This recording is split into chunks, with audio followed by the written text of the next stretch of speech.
Okay, Essay 1, Competition and Monopoly. Monopoly is an exclusive possession of a market by a supplier of a product or service. The extremes of a market are monopoly at one end, perfect competition on the other. Perfectly competitive markets have no barriers of entry or exit, and prices reflect true supply and demand, and there are many suppliers, each with its own small share of the market, with nearly infinite product differentiation, that is, limited only by whether product or service can find any demand anywhere by anyone. A monopoly has a complete barrier to entry and exit, with one supplier, and product variety is dictated by the monopoly and its calculation of optimal profit. So this essay argues that our market in the United States and globally has trended towards monopolistic competition, which is a market with many barriers to entry and exit and few independent suppliers. There is a larger pie of total economic activity under perfect competition. A monopoly metes out a paucity of goods that is only enough to make its top profit and forgoes producing any further amount. In a perfectly competitive market, the large number of sellers makes it impossible to establish common agreements on pricing among them, and so each seller acts independently. At any going market price, each seller adjusts their output to match the quantity they calculate would yield the largest aggregate profit, and assume that the market price won't change due to their individual production output. But they're all doing the same, and the collective effect of all the sellers chasing their largest aggregate profit, in other words, producing a lot to get that profit, is that there is no profit, as they achieve the total output that buyers will purchase, which is the provisional equilibrium price that Adam Smith, the famous economist, described when he wrote of prices in a free market being determined by an invisible hand. So in other words, in perfect competition, there's so many sellers making so much goods that they end up supplying all the possible demand. In monopoly, they only produce as much as they need to make the most profit. From a conservative perspective, communism is a form of monopoly in which the government party members enjoy the profits of several appointed suppliers which dictate the market according to central plans in lieu of an invisible hand, or the natural market. From the point of, say, an American progressive, fascism is a form of monopoly in which several monopolies and their government and police allies, or outright hired hands, if they own the politicians and the police, dictate the market according to national plans in lieu of the invisible hand of the natural market. Corporatism, which is a modern form of oligarchy, can exist with either leftist, masses favoring aspects or with rightist, elites favoring aspects. Here are some common myths regarding competition and monopoly. Automation is the cause of massive job losses. How differentiated can choices in a market become? Have you reached your saturation of watching movies, listening to music, traveling to new places, tasting new foods, having better sex? Is there only one perfect type of computer mouse? Or is there room for style? Does one size fit all? Or do you use a tailor? Do you put monetary value on social fabric, like going to a regular barber, or knowing anyone you do regular business with personally? Do you know what bespoke means? But can people tell the difference between the variety a single company puts out and the variety multiple firms create? Is a Chevy actually just a Ford in disguise? I mean, let's be honest, they're just the same.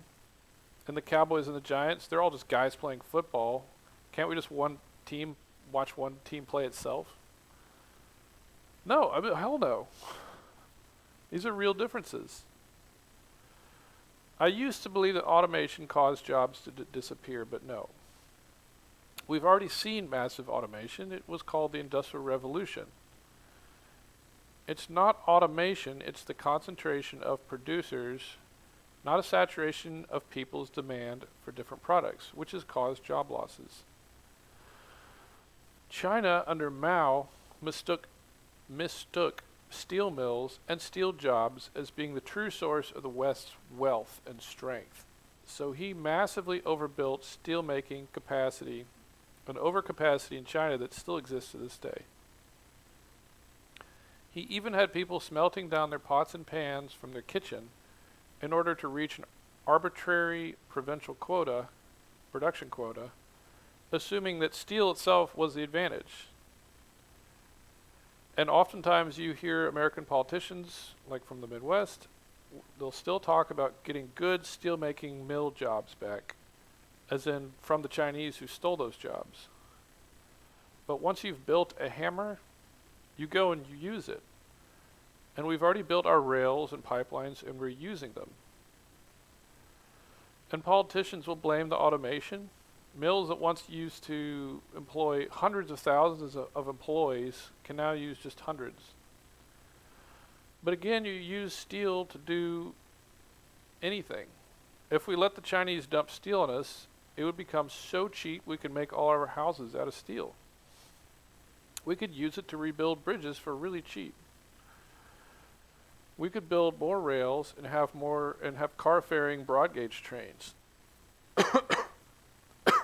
Once you've made the hammer, you use it. You don't get upset that others are making hammers, whether they're Chinese or robots. The only way I could see automation net destroying jobs is if it outpaces the human's ability to learn new ways to make goods and services demanded by other humans. Desire computation, with 3D printed manifestations thereof, dissociated from responsibilities and the destruction wreaked on our species within our ecological context, for the pleasure of the remaining individuals who can afford it. That is, if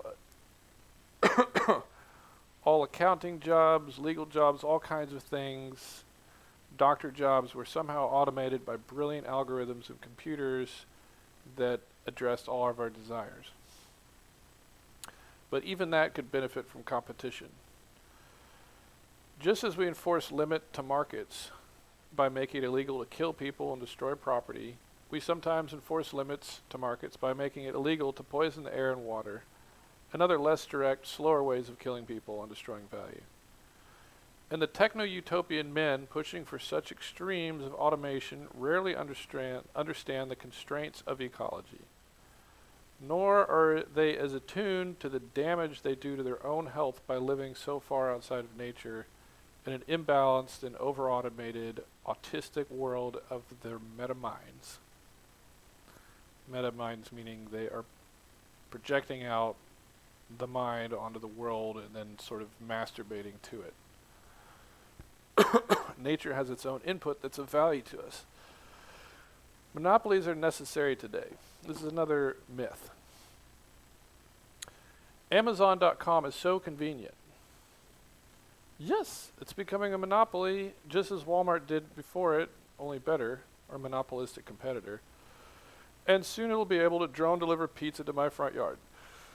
It keeps costs down by keeping pressure on suppliers, which passes the savings on to me, and there's no way this low cost convenient could exist without Amazon. Plus it has easy checkout and it streams movies. Okay, well what if you could have this convenience without needing Amazon? Let's see, what are its true competitive advantages? That is, those advantages that come from competitiveness, not its ability to avoid charging a sales tax, and its ability to own the Washington Post and influence politicians, etc. Its true competitive advantages are that it has good distribution centers with a high degree of automation and ways of squeezing productivity out of low-cost laborers, for example, part-timers and under-contract laborers. It has started search engines. It started as a search engine for books, matching buyers with small sellers, but it's diversified into many products and has experience with algorithms for suggesting future purchases based on prior. It had first mover advantage, and it is a familiar and trusted brand already. It makes returning a product difficult relative to a classic brick and mortar store, which hasn't costed in competitiveness, while it's saved it money on returns because the market is used to cheap goods from China that break. You just go and buy another. And it used and still uses its sale of stocks to grow rapidly to maintain its first mover lead, also using those same stock sales to normally, on a normal year, operate at a loss. That is, its revenue grows, but it does not make a net profit, which furthermore gives it another low-cost advantage.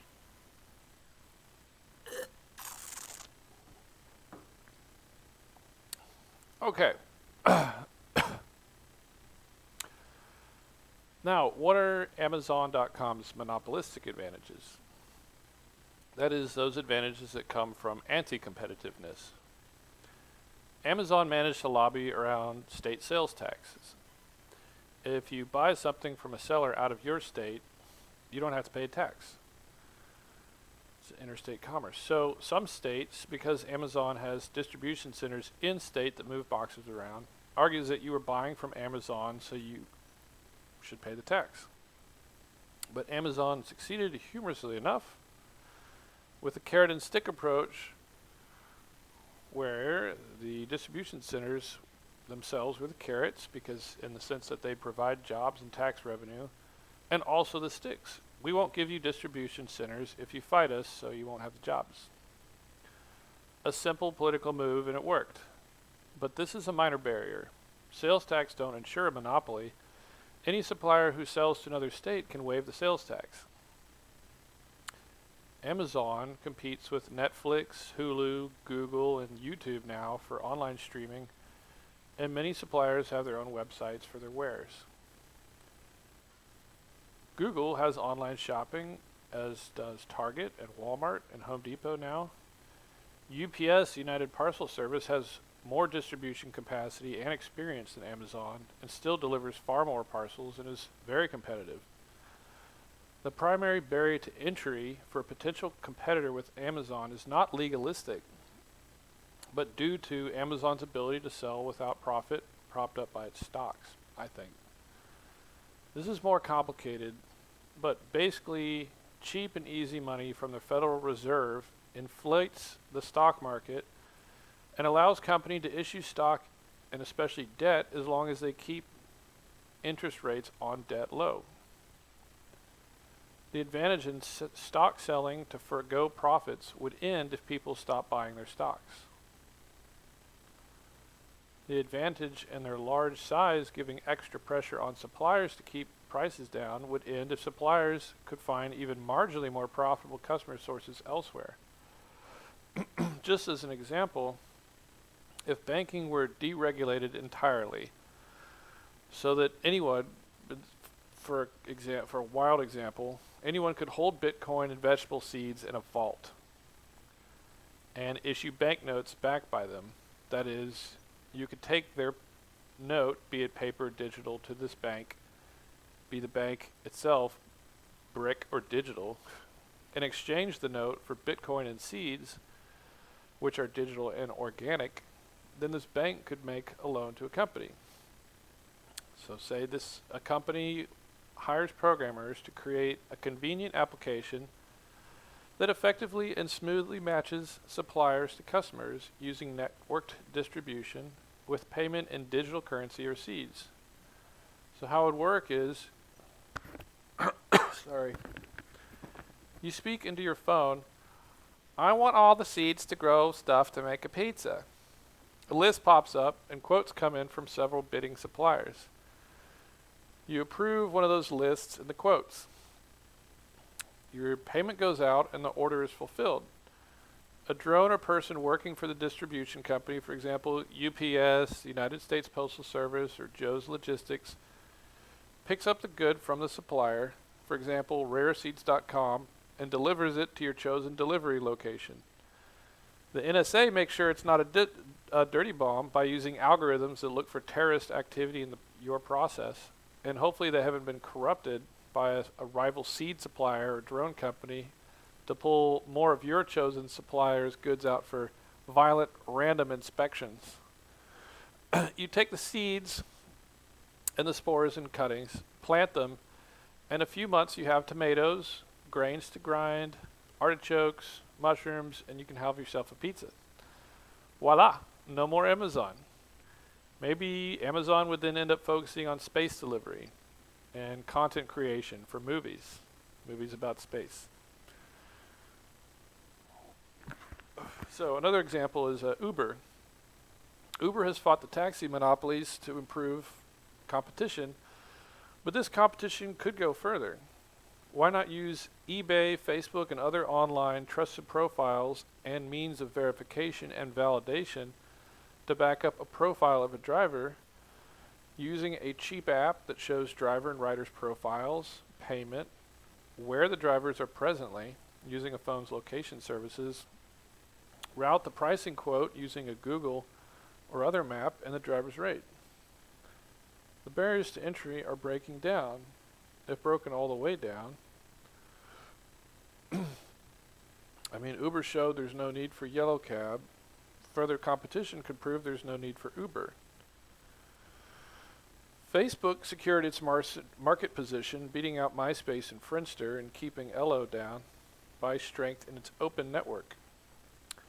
It could be disrupted by others furthering the open network, competitively disrupted. If a software came out that could automatically access Facebook as one stream, and also Instagram, Snapchat, and others, in one meta interface with a single login, just as other websites allow you to log in using Facebook, then Facebook itself just becomes another stream of information along with the rest. I mean, you're already providing the content, and you already see people having to simultaneously post photos to Instagram and Facebook. You already see newspapers feeding other live news, a la Twitter, and in the same way that Facebook has a live feed of people liking and commenting, in addition to their main post stream visible on the home tab. So Facebook would be itself just another feed in a larger meta site. So monopolies are not necessary today. In a globalized world, this is another myth. In a globalized world, companies have to be large to compete. A company is comprised of many different divisions, each of which can be quite small. All a competitor anywhere in the world needs to compete with a large company is to have a supply chain that's as reliable and a scale as economical as that large company.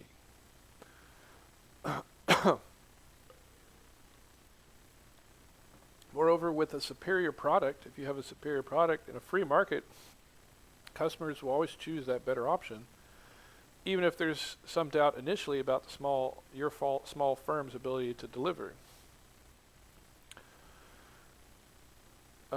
The main disadvantage to the smaller firm is always the barriers to entry and government regulatory capture by the large firm.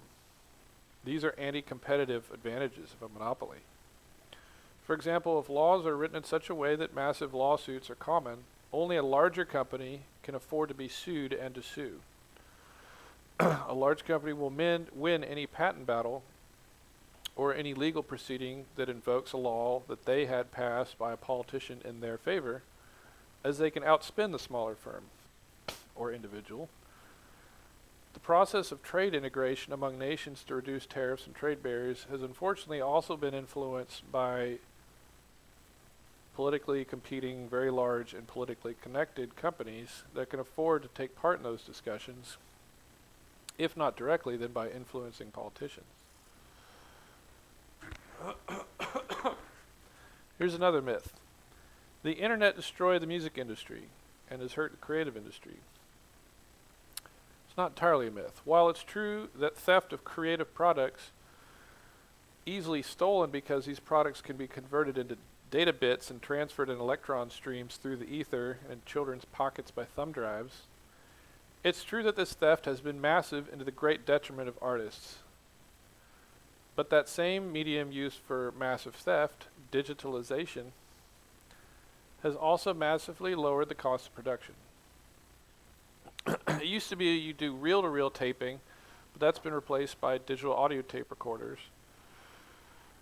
Multi-track recording can be done at high fidelity on a cheap laptop computer.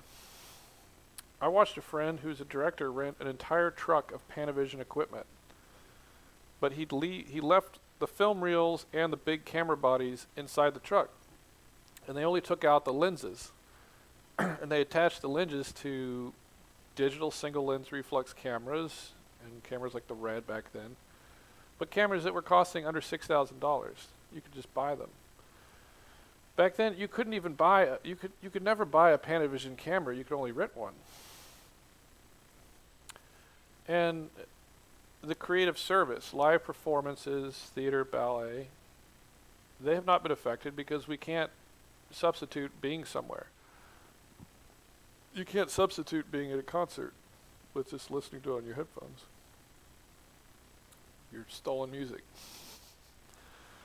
But maybe someday someone will start a business with really high quality virtual reality, and they'll have experiential affectations.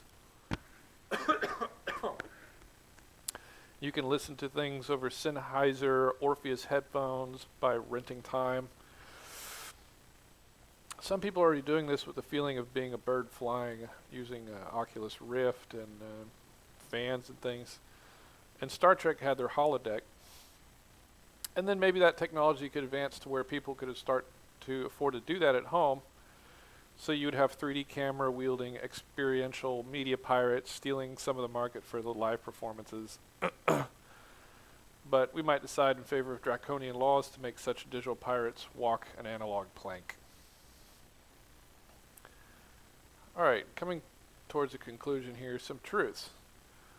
One advantage or unadvantage of monopolies is that government officials would rather deal with several firms than hundreds, as it makes their jobs easier. Thus, they prefer to pick winners and deal with those winners directly in a friendly relationship that is unfortunately at the detriment of the consumer and citizen. When two companies merge, why do they always lay off employees? And why does the profit of the new conglomerated company increase? The owner of a large chemical company involved in the oil and gas business near here said 3 years ago to me, well, someone I know, he said that you could start a good business just with the orders we turned down.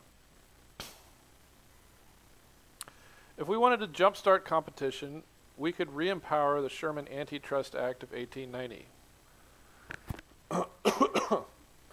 We could more narrowly derive and enforce the Herfindahl-Hirschman Index that the U.S. Department of Justice already uses to determine antitrust actions, usually when two companies are merging, to set a level of greater competition.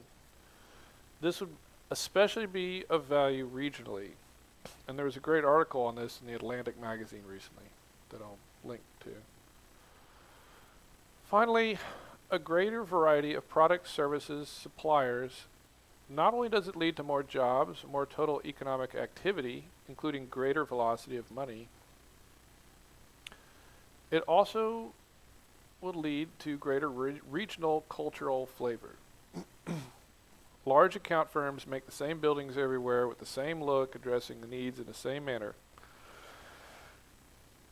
People used to like that. You'd go into a Howard Johnson, you know what you expect. But that need for consistent quality can be met, I'd argue, by use of internet validation. Customer reviews, which might skew negative, but are still much better than going in blind.